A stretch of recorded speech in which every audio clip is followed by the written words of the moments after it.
Puji Tuhan, selamat pagi saudara semua. Sebentar kita akan mendengarkan kebenaran firman Tuhan. Sebelumnya kita akan mendengarkan sebuah lagu pujian. Tuhan Yesus memberkati.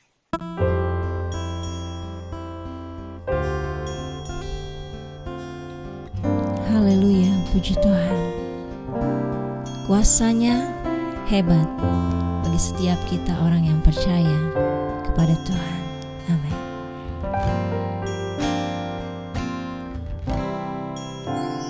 Betapa hebat kuasanya bagi kita, bagi kita yang percaya.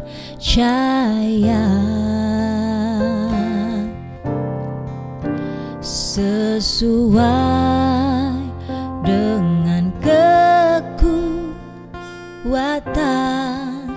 kuasanya, betapa hebat kuasa Tuhan, betapa hebat kuasanya bagi kita, bagi kita, bagi kita, sesuai dengan kekuatan kuasanya, betapa hebat kuasa Tuhan. Amin. Betapa hebat kuasanya bagi kita, bagi kita yang percaya.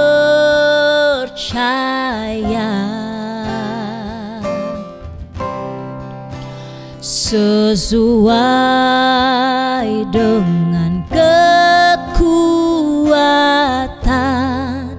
kuasanya, betapa hebat kuasa Tuhan,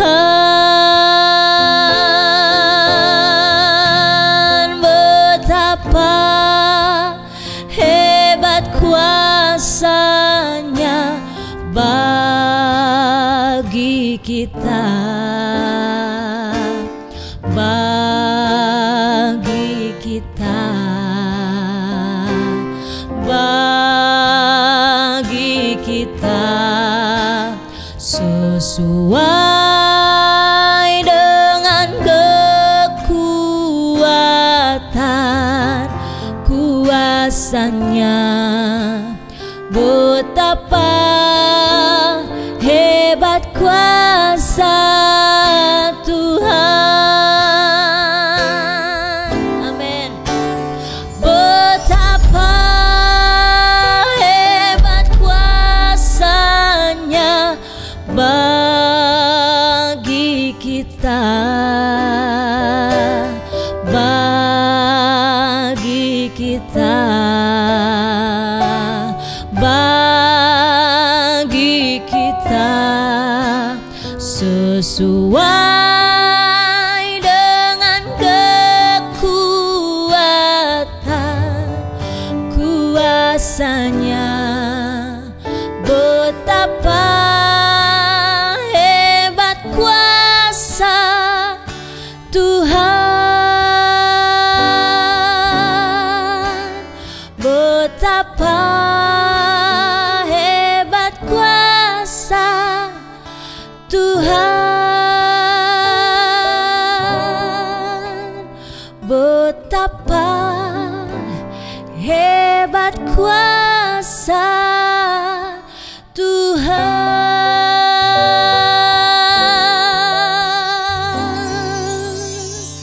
Amin. Haleluya. Mari kita berdoa. Pujian syukur kepada Allah Bapa di sorga untuk kasih setianya di hari yang baru. Kami boleh bangun dalam pertolongan Tuhan. Sebelum kami memulai hari kami, biarlah firman-Mu menjadi pelita bagi kaki kami dan terang bagi jalan kami. Urapan Allah menyertai setiap pribadi kami, baik yang menyampaikan maupun yang mendengarkan. Kami boleh percaya, melakukan, dan hidup dalam kebenaran firman Tuhan, mengerti di dalamnya. Sembunyikan kami semua di belakang salib Tuhan. Kiranya Yesus semakin bertambah, kami semakin berkurang. Kami sambut firman-Mu, ucap syukur dalam nama Tuhan Yesus Kristus. Haleluya. Amin. Saya diberikan tema pada hari ini adalah jaminan Tuhan bahwa kasih-Nya itu kekal selama-lamanya. Terdapat di dalam Efesus 6 ayat yang ke-24. Demikian firman Tuhan. Kasih karunia menyertai semua orang yang mengasihi Tuhan kita Yesus Kristus dengan kasih yang tidak binasa. Ayat ini adalah ayat terakhir dalam surat Paulus kepada jemaat di Efesus. Dan dalam ayat terakhir ini Paulus menutup kitab ini dengan ucapan berkat. Dikatakan kasih karunia menyertai semua orang yang mengasihi Tuhan kita Yesus Kristus dengan kasih yang tidak binasa. Berkat yang bagaimana? Dikatakan ada kasih karunia. Apa yang dimaksud dengan kasih karunia?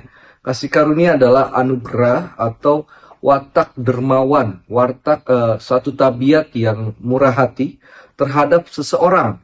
Dan secara khusus dalam ayat ini adalah berbicara tentang sikap Tuhan yang mengakibatkan adanya satu kasih karunia yang keluar dari tahta Allah. Kasih karunia-Nya ini tidak pernah habis, berkat ini tidak pernah habis.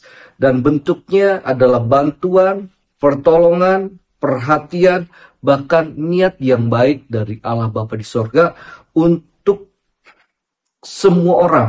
Apakah untuk semua orang?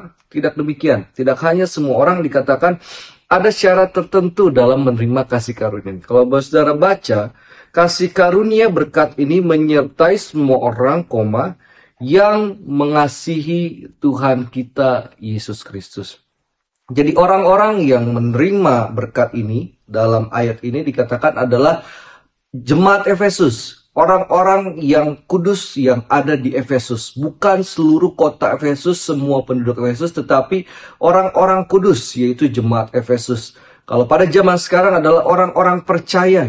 Orang-orang yang percaya kepada siapa?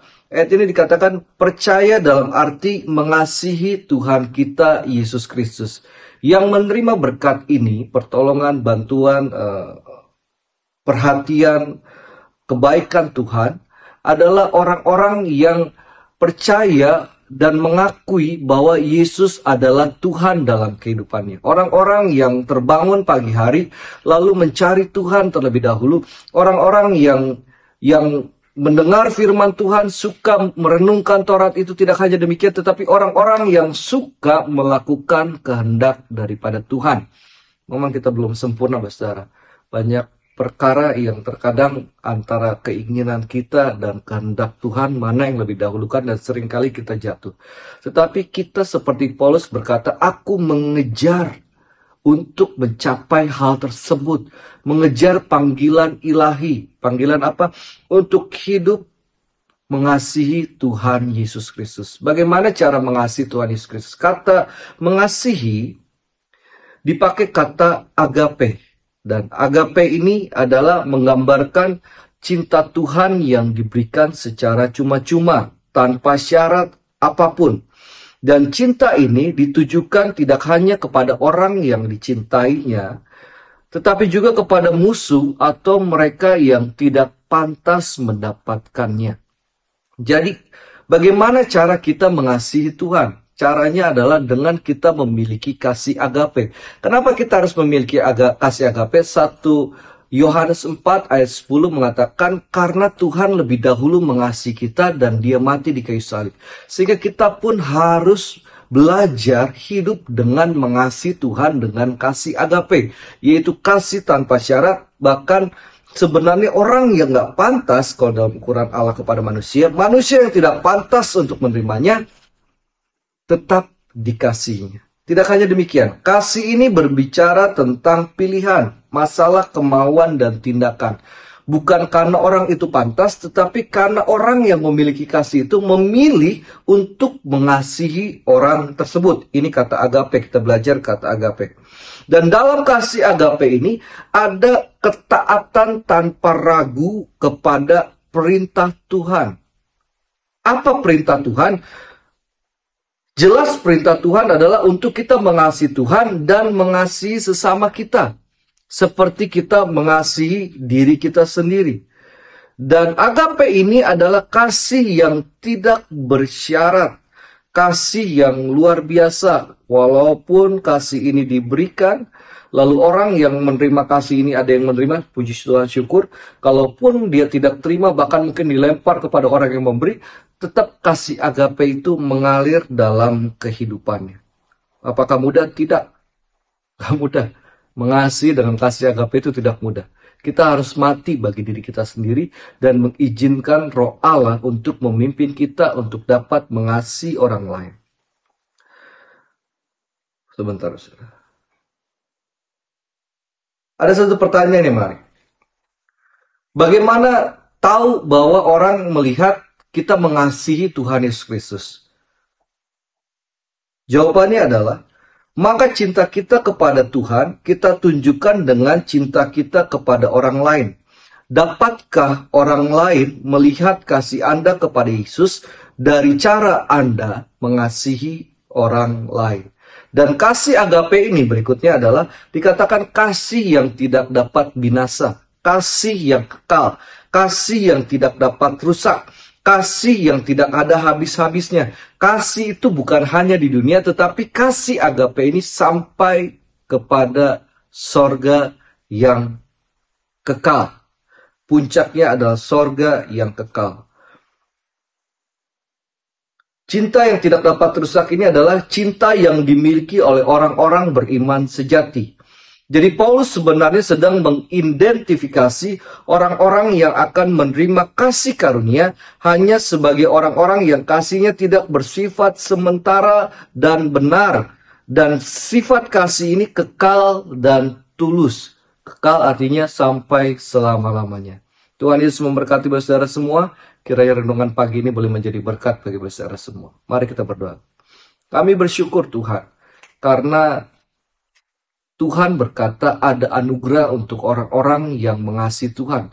Ada kasih karunia untuk orang-orang yang mencintai Tuhan dengan kasih agape. Memang tidak mudah bagi kami untuk mengasihi sesama kami. Kalau kepada mereka yang mengasihi kami, kami dapat mengasihi. Tetapi kepada mereka yang membenci kami, kepada musuh kami, sukar kami memberikan kasih ini.